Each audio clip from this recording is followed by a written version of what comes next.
मोहन की दानवीरता। एक छोटे से गांव में मोहन नाम का एक गरीब किसान रहता था। उसकी अपनी छोटी सी खेती थी जिससे वह बड़ी मुश्किल से गुजारा करता था। फिर भी मोहन का दिल बड़ा था और वह जरूरतमंदों की मदद करने में कभी पीछे नहीं हटता था। हर दिन वह खेत में मेहनत करता और दोपहर में अपनी पत्नी के दिए हुए टिफिन से भोजन करता था।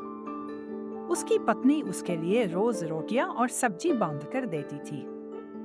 मोहन को हमेशा याद रहता था कि सच्ची खुशहाली केवल खुद के खाने में नहीं बल्कि दूसरों के साथ बांटने में है। एक दिन जब वह एक पेड़ के नीचे बैठकर अपना टिफिन खोल रहा था, उसने देखा कि पास में एक भूखा कुत्ता बैठा हुआ था। कुत्ते की हालत देखकर मोहन को दया आ गई। बिना कोई संकोच किए उसने अपनी एक रोटी उस कुत्ते की ओर बढ़ा दी।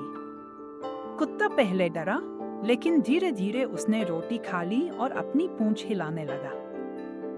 इसके बाद यह रोज की बात हो गई। मोहन हर दिन अपने टिफिन में से एक रोटी उस कुत्ते को दे देता। धीरे धीरे कुत्ता उसका दोस्त बन गया और मोहन के खेत की रखवाली भी करने लगा। एक दिन गांव में बौद्ध भिक्षु आए। उन्होंने मोहन की यह आदत देखी और कहा, दान केवल धन से ही नहीं किया जाता बल्कि प्रेम, सहानुभूति और भोजन से भी किया जा सकता है।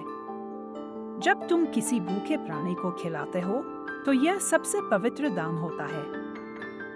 मोहन ने विनम्रता से उत्तर दिया, मुझे बस इतना पता है कि कोई भी प्राणी भूखा न रहे। अगर मेरे पास ज्यादा होता तो मैं औरों को भी खिलाता।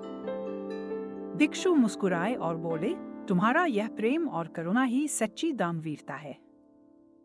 इस प्रकार मोहन ने अपनी साधारण परंतु उदार भावना से हमें यह सिखाया कि दान सिर्फ धन से नहीं बल्कि छोटे छोटे कार्यों से भी किया जा सकता है।